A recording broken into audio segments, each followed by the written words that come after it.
त्याच्या उत्सवात माणसांची व्यथा वेदना जाणून घेणाऱ्या खंडल कोर्टामध्ये मित्र भारतीय एकात्मता आता नट होत आहे का?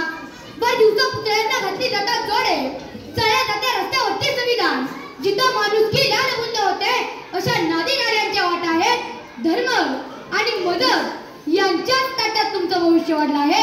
कारण धर्मवाल्यांचे आणि जातवाल्यांचे आशय दाटून आलेले हा सगळा गोंधळ झालाय. जिथं 15 ऑगस्ट छत्री शिवाय दिसतोय, प्रजासत्ताक थंडीमध्ये कुडकुडतोय आणि जागता पेंग ही अपुरा पडतोय.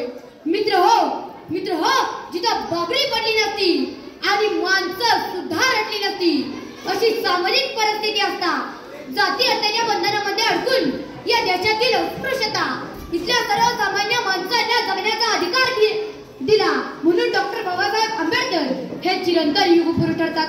26 नोव्हेंबर 1949 रोजी डॉक्टर बाबासाहेब आंबेडकरांनी संविधान लिहिले. यापूर्वी राजा महाराजा इंग्रजांचं वर्चस्व आपल्या देशात होतं, पण 26 नोव्हेंबर 1949 या दिवसापासून ही राजसत्ता कायमची मोडली गेली. अमेरिकेचे माजी राष्ट्राध्यक्ष अब्राहम लिंकन म्हणतात त्याचप्रमाणे लोकांसाठी लोकांच्या मार्फत चालवलेलं राज्य निर्माण झालं.